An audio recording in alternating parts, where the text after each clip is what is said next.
Good evening, visitors. Welcome to the Australian War Memorial's Last Post ceremony. My name is Yana Johnson, and joining us today from the Royal Australian Navy is Captain Nathan Robb. We welcome the veterans who have served, those that are still serving, and the families that support them. We acknowledge the members of RSL and Services Clubs Association, RSL Victoria, and RSL Queensland who are watching the broadcast of this ceremony across Australia. During this evening's ceremony, wreaths will be laid at the base of the pool of reflection by visitors to the memorial. Please stand and join in singing the national anthem.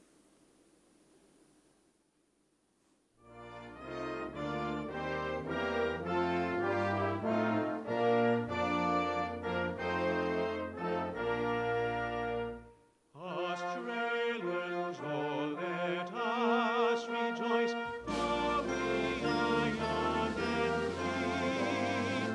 We've golden soil and wealth for toil, our home is girt by sea. Our land abounds in nature's gifts of beauty rich and rare. In history's page let every stage advance Australia fair. In joyful strains then let us sing, advance Australia fair.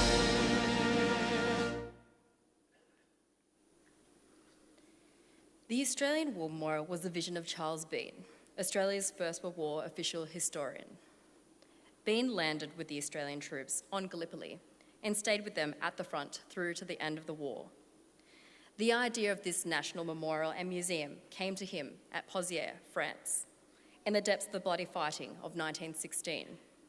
Bean's idea was that this would be a place where families and friends could mourn loved ones buried in faraway places. It would also be a place that could help all Australians understand what these men and women had endured and what they had done for us. Bean's vision, to which he remained true, is best expressed as inscribed in the entrance to the memorial's galleries. Here is their spirit, in the heart of the land they loved, and here we guard the record which they themselves made. Tonight, we'll read the story behind just one of those on the Roll of Honour, which lists the names of more than 102,000 men and women who have given their lives for us in war and operations for more than a century. But first we present a lament, Flowers of the Forest. Wreaths of floral tributes will now be laid at the base of the pool of reflection.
Today we remember and pay tribute to Gunner Ernest Nickel, Ernest Knickel was born on the 16th of December 1890 in Queensland.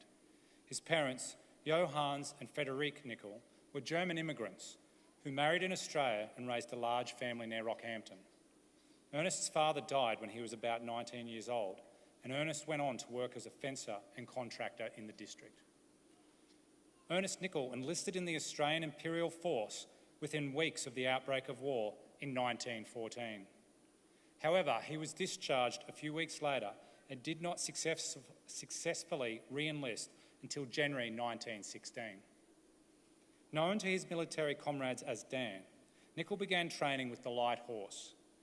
He was a remarkably tall man, standing 6 feet 10 inches tall, and was reported in his local newspapers as the tallest Queenslander to enlist, although they conceded that there was said to be a man at Broadmeadows, a Victorian, who can give Private Knickel an inch, but with this exception, Private Knickel is probably the tallest soldier in the Australian Army.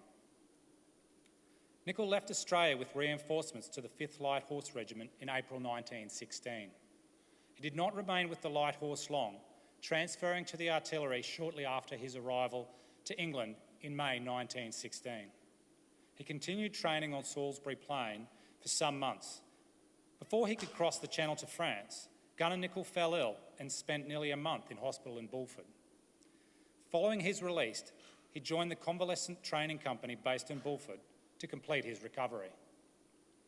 Knickel proved very popular in Bulford camp. A friend later explained, "He was a cook here, and if a man came in late, he would always get him a feed. I never heard a man say a bad word against him." On the 20th of July 1917, Knickel was again admitted to hospital, this time in nearby Tidworth, with jaundice. Sister Baker of the Tidworth Military Hospital later wrote to Knickel's parents to tell them what happened, writing, "So far as I can find out, he had had jaundice for about 10 days before coming in, and lately been getting much thinner. He walked in and only complained of some pain in his back and of generally feeling tired." 4 days later, Knickel died suddenly and unexpectedly of kidney failure. Sister Blake wrote, "He just got very sleepy and never roused. He was with us so short a time. He was only 4 days in hospital altogether. Nothing could have been done for him more than was done, unless he had recognised what was the matter weeks before." Gunner Ernest Knickel was buried in Bulford Church Cemetery with full military honours. The New Zealand band played, and nearly 80 Australians from the nearby camp attended. Captain Robinson, Australian chaplain stationed at Bulford, wrote to Knickel's family to say, "At the grave, after the beautiful service provided by our church, the firing party fired 3 volleys and then 3 buglers sounded the last post. Take comfort from this, knowing that he has done his duty, and look forward to a reunion on the other side of the grave." Ernest August Knickel was 28 years old. His name is listed on the Roll of Honour on my right among almost 62,000 Australians who died while serving in the First World War. A photograph of his headstone is displayed today beside the pool of reflection. This is but one of the many stories of service and sacrifice told here at the Australian War Memorial. We now remember Gunner Ernest August Knickel, who gave his life for us, for our freedoms, and in the hope of a better world.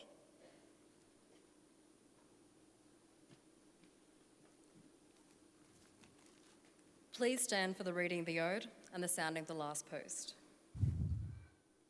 "They shall grow not old, as we that are left grow old. Age shall not weary them, nor the years condemn. The going down of the sun, and in the morning, we will remember them." We will remember them.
lest we forget.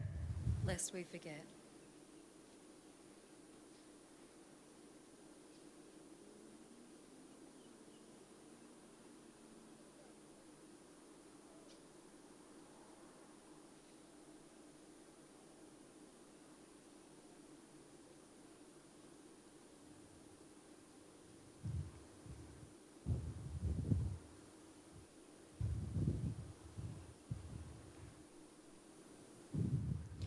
We leave you this evening with the words of the memorial's founder, Charles Bean. Many a man lying out there at Pozières, or in the low scrub at Gallipoli, with his poor, tired senses barely working through the fever of his brain, has thought in his last moments, well, it's over. But in Australia, they'll be proud of this. Ladies and gentlemen, girls and boys, that concludes the last post ceremony. We thank you for visiting the Australian War Memorial and we wish you all a very good evening.